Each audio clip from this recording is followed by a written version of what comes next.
काय ओबीसी समाजातले आहोत आणि मराठा समाजातल्या मुली आता आमच्या मैत्रिणी आमच्याशी बोलत नाहीत किंवा आम्ही त्यांच्याशी बोलत नाही, आम्ही घरी जाणं सोडून दिलं, हे असलं घाणेरडं वातावरण कधी महाराष्ट्रात नव्हतं. हे सगळं सुरू झालं तेव्हापासून.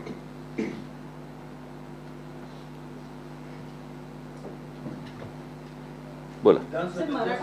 मी बोलतो ना, तुम्हाला माहिती आहे तुम्हाला काय पाहिजे ते, कळलं का? मी मगाशी सांगितलं ना तुम्हाला.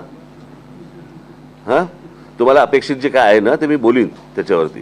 हां, मी स्वतःहून तुम्हाला सांगेन ते मराठा आरक्षणाचा विचारा म्हणून. मला हे जे आहे ना हे, कळलं का? ह्यामुळे सत्यानाश झालाय सगळा. ज्या मराठवाड्यामध्ये मी गेलो तिथे आग लावणारे पत्रकार होते आणि त्या पत्रकारांनी काय काय गोष्टी घेतल्या होत्या हेही मी जाहीर केल्या होत्या त्याच्यात. त्याच्यामुळे हे शांत व्हावं याच्यासाठी कोणी प्रयत्न नाही करत आहेत. अजून आग कशी लागेल याच्यासाठी जास्ती प्रयत्न सुरू आहेत. एकच मिनिट थांब, जर त्यांना काही प्रश्न विचारायचे. माझी मान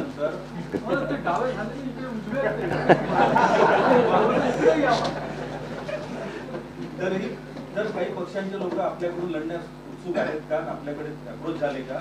दुसरं, उद्धव ठाकरे, आदित्य ठाकरे यांच्या विरोधातही आपण उमेदवार देणार आहात? हे बघा, मी निवडणूक लढवणार आहे आणि मागच्या वेळेला एक वेळा ही गोष्ट जी केली त्या मतदारसंघामध्ये साधारणपणे आमची 37 ते 38 हजार मतं आहेत, कळलं का? एकदा ही गोष्ट झाली, वारंवार कशी होईल? तुम्हाला हा प्रश्न विचारायचा होता? मगापासून हा प्रश्न विचारायचा होता. दुसरा त्याला जोडून एक होता, नागपुरात आपण सगळ्या मतदारसंघात उमेदवार देणार आहात का? तर देवेंद्र फडणवीसांच्या मतदारसंघात पण देणार आहात का?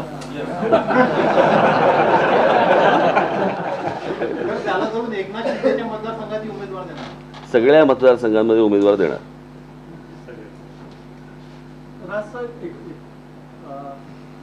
एक आव्हान तुम्ही याच्या आधी केलं, आता दरवेळेस अतिशय पोटतिडकीने आव्हान करता की माझ्या हाती सत्ता द्या, महाराष्ट्र सुखासारख्या सरळ करा.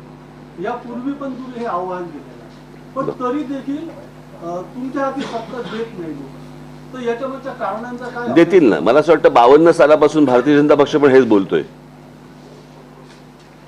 जेव्हा जनसंघ होता ना तेव्हापासून ते पण हेच सांगत होते. 2014ला आली हातात सत्ता. वेळ लागतो. तशी लोकसभेची वाफ आहे, त्याचा फायदा होईल असं वाटतं तुम्हाला? विधानसभा ती संपली ना, आता गेली ना हवेत.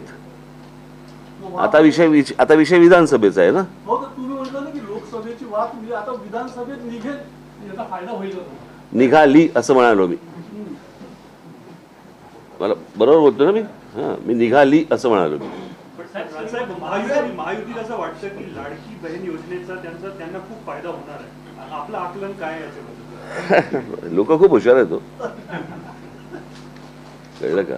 असे जर पैसे मिळत असतील तर नक्की घेतील, पण याचा अर्थ ते मतदान करतील असं होत नाही ना. मला अजूनही आठवतंय की त्या कोणीतरी मला सांगितलेलं, मी प्रत्यक्ष काय ते चित्र पाहिलेलं नाहीये, पण कोल्हापूरमध्ये म्हणे दरवाजावरती पिशवी लावली जाते आणि जेवढे मतदार असतात तेवढे पैसे ठेवले जातात. तर तिकडे 3-4 पिशव्या लागलेल्या असतात उमेदवारांच्या. आता कसं कळणार कोणी कोणाला मतदान केलं? तर त्याच्यामुळे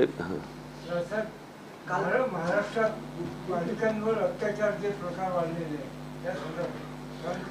मला हा विषय बोलायचाच होता. मला समजलं नाही. आता ती बदलापूरची जी घटना आहे, आमच्या पक्षातल्या महिला सेनेने ती घटना बाहेर उघड केली आणि बाहेर आली. पण ती एक घटना आपल्याकडे झाल्यानंतर त्याच्यानंतर फटाक्याची माळ कशी काय लागते हे मला अजूनपर्यंत कळलेलं नाही. आणि खरं बघायला गेलं तर तुमच्यासाठीची ही रोजची बातमी असायला पाहिजे. म्हणून मी आता काही आकडेवारी आणली, वाचून दाखवू?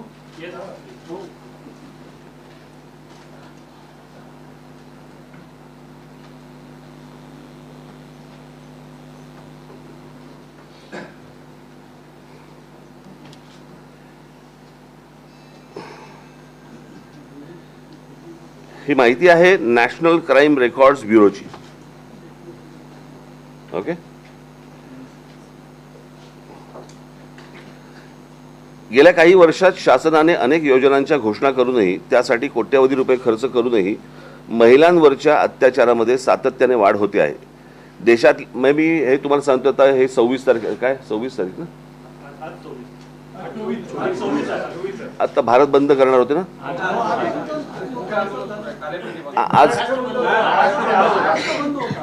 आज हा महाराष्ट्र बंद केलं होतं.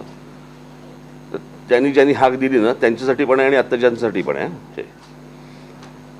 महिलांवरती अत्याचारामध्ये सातत्याने वाढ होते आहे. देशातल्या सर्वात प्रगत राज्याची राजधानी मुंबईमध्येही आज महिला आणि मुलींना सुरक्षित वाटत नाही.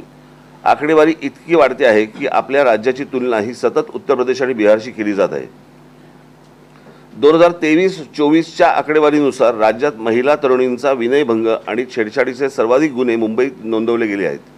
त्यापाठोपाठ पुणे आणि नागपूर शहराचा क्रमांक आहे. यामध्ये समाज माध्यमांवरून होणाऱ्या